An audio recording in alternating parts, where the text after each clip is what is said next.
बिहार के चिरांद नामक पुरास्थल की प्राचीनतम संस्कृति है नवपाषाणिक संस्कृति। चिरांद का उत्खनन 1962 में हुआ। यहाँ हुई खुदाई से ज्ञात हुआ कि यह नवपाषाण काल तथा ताम्र युग में आबाद था। खुदाई में यहाँ से हड्डियाँ, गेहूं की बलिया तथा पत्थर के औजार मिले, जिससे यह जानकारी मिलती है कि यहाँ बसे लोग कृषि, पशुपालन एवं आखेट में संलग्न थे। बिहार के किस स्थल से पुरापाषाण कालीन उपकरण प्राप्त हुए हैं?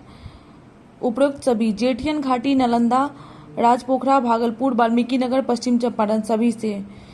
पुरापाषाण कालीन उपकरण गया की पेमार घाटी, मुंगेर की भीमबांध और प्यासरा तथा भागलपुर के भलीजोर से भी प्राप्त होती है। बिहार में ताम्रपाषाण कालीन संस्कृति के प्रमाण प्राप्त हुए हैं।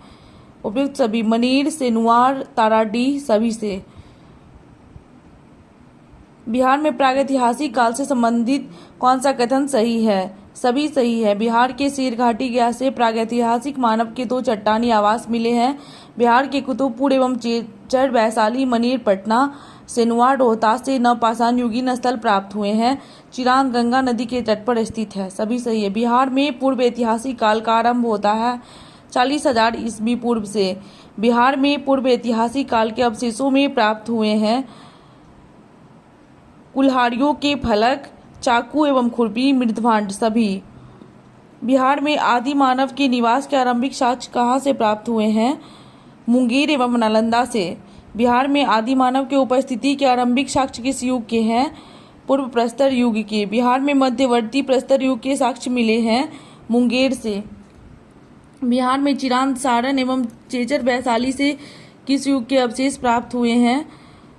नव प्रस्तर युग के। बिहार में ताम्र प्रस्तर युग के परवर्ती चरण के अवशेष कहाँ से प्राप्त हुए हैं? सभी से। चिरांद, सारण, चेचर, वैशाली, सोनपुर एवं मनेर सभी से। बिहार सहित पूर्वी भारत में आर्यों का आगमन हुआ था अनुमानतः उत्तर वैदिक काल में, लगभग 800 ईस्वी पूर्व। बिहार सहित पूर्वी भारत में आर्यों के विस्तार में सहायक था लोहे का उपकरण उपयोग। श्रुति तथा किंवदंती के अनुसार महाभारत युद्ध के समय बिहार के में मुख्य राज्य कौन कौन थे? मगध तथा विदेह, अंग एवं लिच्छवी दोनों। वेद के किस ग्रंथों में बिहार के विदेह राज्य में आर्यों के आगमन तथा निवास का साक्ष्य विवरण मिलता है? शतपथ ब्राह्मण में। विदेह की प्रथम चर्चा शतपथ ब्राह्मण में मिलती है।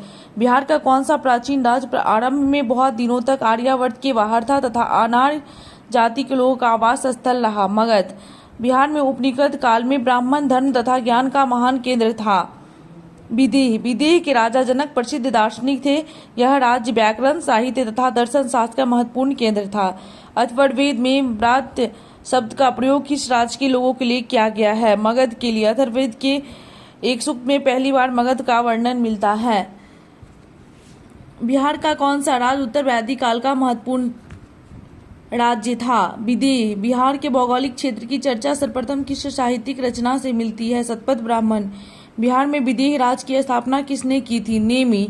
बिहार के अंग, विदेह और वैशाली के राजाओं का विस्तृत वर्णन है पुराण और महाकाव्यों में। कीकट किसी राज्य को कहा गया है? किस राज्य को? मगध को। किस ग्रंथ के सूक्त में पहली बार मगध का वर्णन आता है?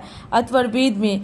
किस वेद में मगध के लोगों को पुरुष मेध यज्ञ का शिकार बताया गया है? यजुर्वेद में। वैशाली के संस्थापक राजा थे विशाल। किसके अनुसार माधव विदेह ने आर्य संस्कृति का विस्तार उत्तर पूर्व में किया था? शतपथ ब्राह्मण।